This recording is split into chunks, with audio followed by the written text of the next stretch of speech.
So the buzz is starting. The communications field is full of wonderfully descriptive names for what we do. A couple of my favorites: flack, spin doctor. But American Heritage defines a newer term that's joined the mainstream language as excited interest or attention, and that would be buzz. And Yahoo's Daily Buzz Index every day ranks the things that people are searching for. This week, by the way, if you didn't know, Henry Hager is ranked #1 in the Buzz Index. But don't worry, Henry and his fiancée Jenna Bush and their potential White House wedding has not bumped the trifecta of train wreck celebrities Britney Spears, Lindsay Lohan, and Paris Hilton from the top 10. Meanwhile, on a different kind of an index, the Google's Business News Index top story is the roller coaster stock market. In communications, buzz refers to the level of discussion about your brand, your product, or your company, or your service. Business-to-business companies very often believe that they can't really create buzz about their companies. It's too hard, it's too expensive. But you may not do something that makes Yahoo's Buzz Index, but I think it is very possible to have a plan that promotes your company, your business, your brand, and helps you create more success. So why do you want buzz? The reasons really are pretty obvious. Emmanuel Rosen, again, who wrote the Buzz book, believes you usually get more for your money with a buzz campaign, rather than just the traditional approaches. Because that means that you're not targeting just one person. You're targeting that person and that person's whole circle of influence. The family, the friends, the people that person relies on for advice, for recommendations for products and services. We're going to go back a little while next. Some of you may remember this ad. Basically, this is the McGraw-Hill's Man in the Chair ad. It's actually from 1958, which is older than I thought. But it still stands out as one of the most effective advertisements for business-to-business marketing. The print ads were used to promote advertising in McGraw-Hill business publications, and it basically says, I don't know you, I don't know your company, I don't know your product, so what is it you're trying to sell me? So after 50 years, this ad still creates buzz for McGraw-Hill, and it does point out a need that we have to get ahead of here.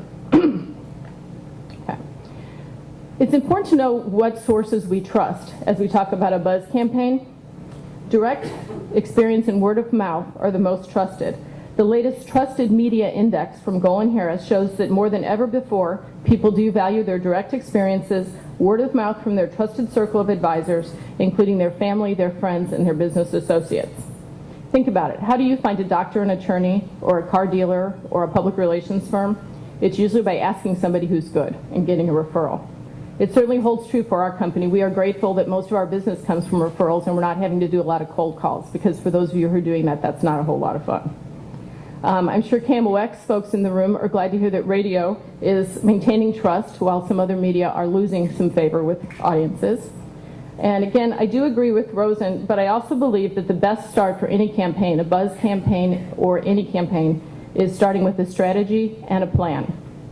It uses all the tools from a communications toolbox, and it's really based on accomplishing your business objectives.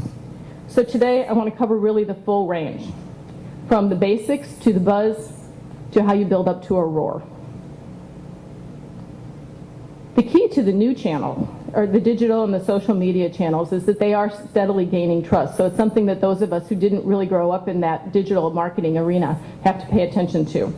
It's good news for all of us, though, because it does allow us to communicate directly with people, and not just our individual prospects, our individual customers, but with everybody in the circle of influence, through stories, blog comments on online media sites, or through the designated social media channels. Okay, so here's the first quick look at who's creating great buzz around the world.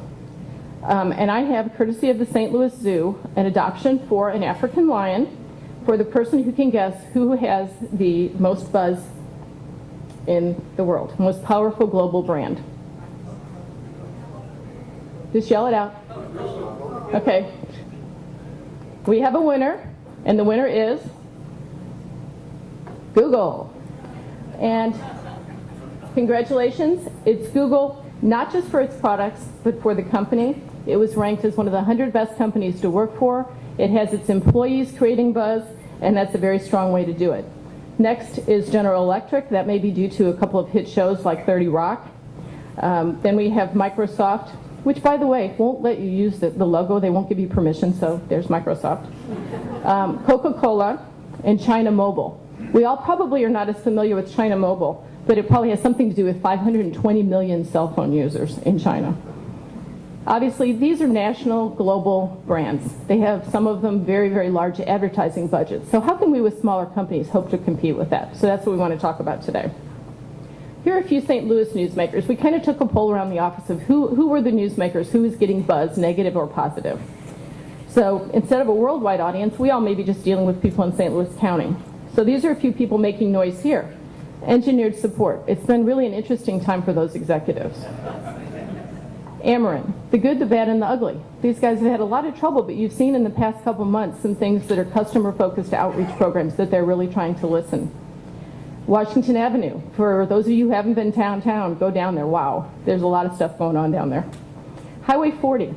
I think my impression of it is they're under-promising and over-delivering. They're closing things for the weekend and opening them back up on Sunday.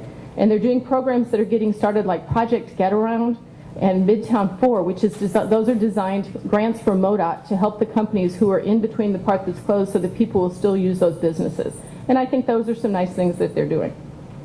The Build-A-Bear. I think it's still a retail darling, but maybe not the stock market's favorite at this moment. Express Scripts. They're creating jobs and already building their second building in Umsel. Sports teams. The Cardinals are winning.